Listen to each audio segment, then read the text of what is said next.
Now let's return to Chill Penguin stage, because even though I got the weapon to do so in part 3, I forgot to do it until now. So let's get that out the way, shall we? You're gonna need the fire wave in order for you to break the igloo, since the mech can't get up here. Oh, and flies will come out of the igloos if you don't destroy them. So, let's just exit and leave, because we're done with business here. Now, let's for reals get on to part 6 and go to launch Octopus' stage. Oh, and this one's pretty treacherous, if you know what I mean. Launch Octopus is without a doubt one of the hardest Mavericks in the game. And for very good reason. We're underwater! And for those of you who've played Mega Man games from Mega Man 2 onward, you know that water ups the gravity, well, doubles the gravity for Mega Man and Mega Man X. Oh, and spikes are instant kill. God damn it! Stupid bugs. Anyway, just gotta be careful with where you jump. Because chances are, well, you're gonna run into enemies. That, and you may end up overshooting your jump, and instead of hitting a platform, you'll fall into spikes. Oh, and here's his mid-boss. Just keep repeatedly shooting it with the X-Buster. You can hit it with the Storm Tornado. I do believe its weakness is the Fire Wave. I don't know, don't quote me on that one. But there's a second one that can be really annoying. Oh, and watch out for these fish. You get suck up, just keep blasting with the X-Buster. They'll be destroyed. Oh, God. This particular enemy is right over spikes. And if you're not careful, it'll suck you into said spikes. Which can be really annoying. But after a couple of hits, it'll go down like a bitch. Now then, my capture card once again is not showing tornadoes. Oh, it's showing them now. Oh god, no! That's what I meant by overshooting the jump, because I overshot that. This time I won't do... Oh, I have to go back here again, don't I? Oh shit. I don't want to fall in the spikes again! Alright. No! Don't fall in the spikes! Don't fall in the spikes! Alright, just keep shooting it! Oh, I've never had so... I have a fear of spikes as far as Mega Man games are concerned. Yeah, spike phobia. If anything, the last thing I want to fall into is spikes. Then again, if you want to be technical about it, I also have lava phobia too.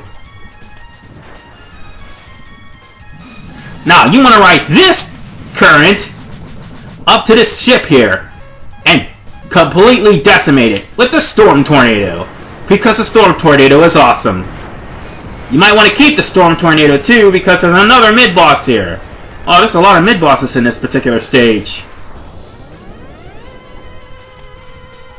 You can charge it too. It'll definitely decimate the mid-boss. Which is this thing.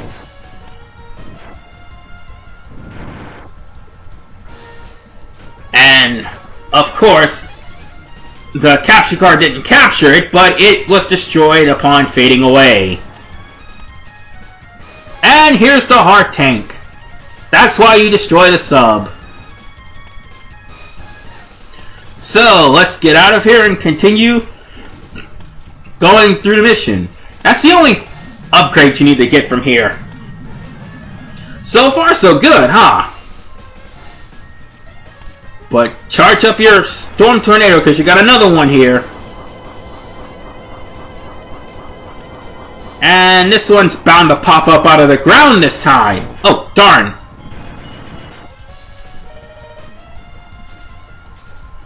Just that simple.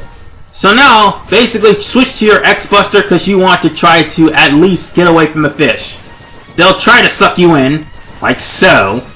And you'll need a weapon to get them out, because you need to get out of them. Because so long as you're trapped in a fish, it's going to do damage to you.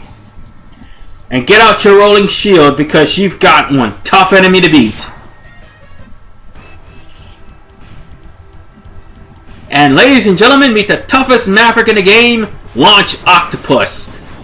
If you have a boomerang cutter, you can actually cut off Launch Octopus's arms, and he'll constantly fire the homing torpedoes, which is the weapon you'll be getting from him. The reason why he's hard is because that whirlpool that he makes, if he sucks you in it, he will drain life from you. And the missiles he fires, even though the rolling shield is his weakness, the missiles will get caught in the rolling shield instead of Launch Octopus. And you want to try to get Launch Octopus to be hit by the rolling shield. Like, you need some good timing, because he'll constantly spam the charged and regular version of homing torpedo. See, if I had the rolling cutter, the boomerang cutter. Why do I keep calling it the rolling cutter? I mean, it's like the rolling cutter. Anyway, if I had the boomerang cutter, this wouldn't happen.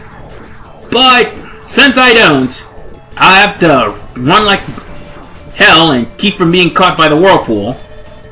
And I'm out of rolling shield. So, let's get the next best thing. I know it's only going to do 1 damage to him, but I don't care.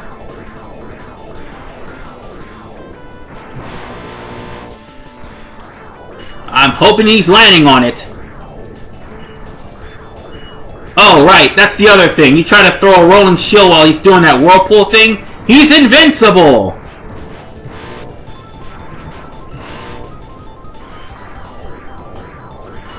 Well, at least this will have to suffice. It's not doing much, but hey. At least it's getting rid of all of its projectiles. But nonetheless, we are done with Launch Octopus. And as with all X games, it's a boss rush here. Anyway, for defeating Launch Octopus, we get the homing, not horming, torpedo. The homing torpedo does just that, homing on opponents. When charged, it turns into homing fish torpedoes and does more damage. But nonetheless, we'll take on the guy who's weak to the homing torpedoes, Boomer Kawanger, in Part 7. This is RV Man.